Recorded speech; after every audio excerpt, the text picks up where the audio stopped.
Assalamualaikum warahmatullahi wabarakatuh. Halo teman-teman, bagaimana kabarnya? Semoga semuanya baik-baik saja ya.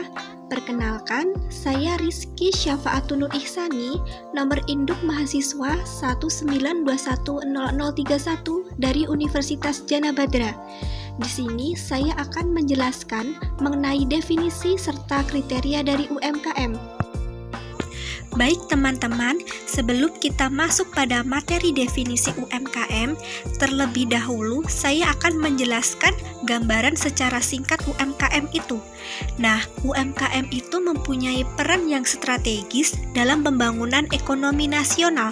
Oleh karena selain berperan dalam pertumbuhan ekonomi dan penyerapan tenaga kerja, juga berperan dalam pendistribusian hasil-hasil pembangunan.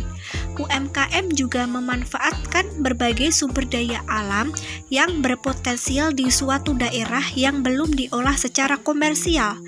UMKM dapat membantu mengolah sumber daya alam yang ada di setiap daerah.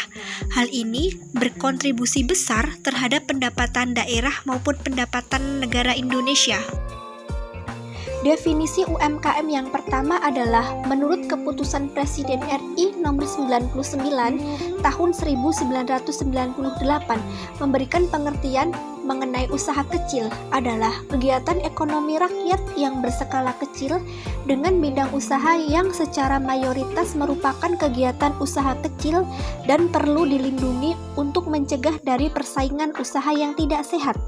Yang kedua adalah menurut Kementerian Menteri Negara Koperasi dan Usaha Kecil Menengah atau yang disingkat Menekop dan UKM, bahwa yang dimaksud dengan usaha kecil termasuk usaha mikro adalah entitas usaha yang memiliki kekayaan bersih paling banyak 200 juta rupiah, tidak termasuk tanah dan bangunan tempat usaha, dan memiliki penjualan tahunan paling banyak 1 miliar. Sementara itu, usaha menengah merupakan entitas usaha milik warga negara Indonesia yang memiliki kekayaan lebih besar dari 200 juta rupiah sampai dengan 10 miliar, yang tidak termasuk tanah dan bangunan. Definisi UMKM yang ketiga adalah menurut Badan Pusat Statistik atau BPS, memberikan definisi UKM berdasarkan kuantitas tenaga kerja. Usaha kecil merupakan entitas usaha yang memiliki jumlah tenaga kerja 5 sampai dengan 19 orang. Sedangkan usaha menengah merupakan entitas usaha yang memiliki tenaga kerja 20 sampai dengan 99 orang. Berdasarkan Keputusan Menteri Keuangan Nomor 316 Tahun 1994, tepatnya tanggal 27 Juni 1994, usaha kecil didefinisikan sebagai perorangan atau badan usaha yang telah melakukan kegiatan atau usaha yang mempunyai penjualan omset per tahun setinggi-tingginya 600 juta rupiah atau aset aktiva setinggi-tingginya 600 juta rupiah itu di luar dari tanah dan bangunan yang ditempati, yang memuat pertama, bidang usaha yang di dalamnya termasuk VA atau firma, CV, PT, dan koperasi. Yang kedua adalah perorangan yang di dalamnya termasuk pengrajin atau industri rumah tangga, petani, peternak, nelayan, perambah hutan, dan penambang, serta pedagang barang dan jasa. Selanjutnya, definisi UMKM yang keempat adalah menurut Undang-Undang Nomor 20 Tahun 2008 tentang usaha mikro, kecil, dan menengah yang didefinisikan sebagai berikut. Yang pertama, usaha mikro. Nah, usaha mikro itu usaha produktif milik orang perorangan atau badan perorangan yang memenuhi kriteria usaha mikro, kecil, dan menengah sebagaimana yang diatur dalam undang-undang ini.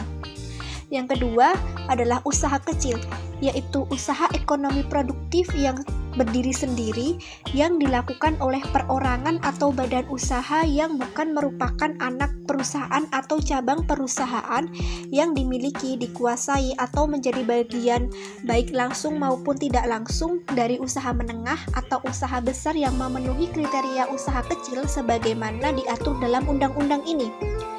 Yang ketiga, usaha menengah.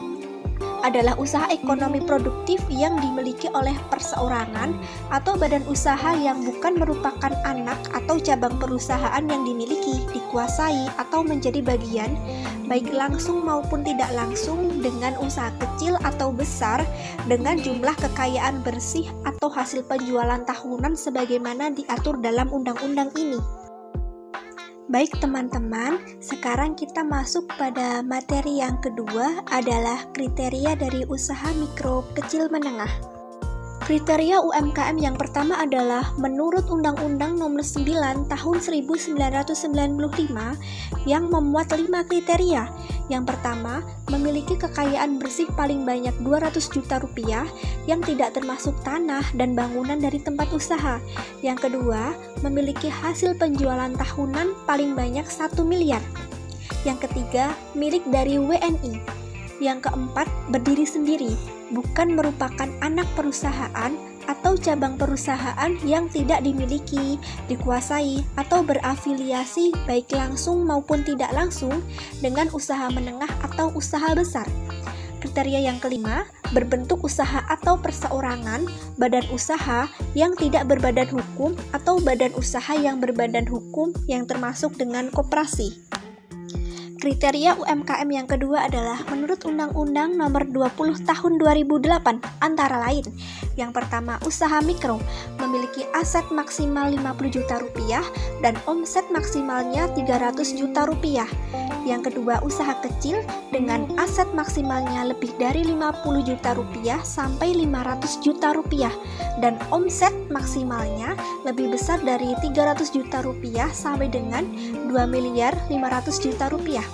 Yang ketiga adalah usaha menengah dengan aset maksimalnya lebih besar dari 500 juta rupiah sampai dengan 10 miliar rupiah dan omset maksimalnya lebih besar dari 2 miliar 500 juta rupiah sampai dengan 50 miliar rupiah.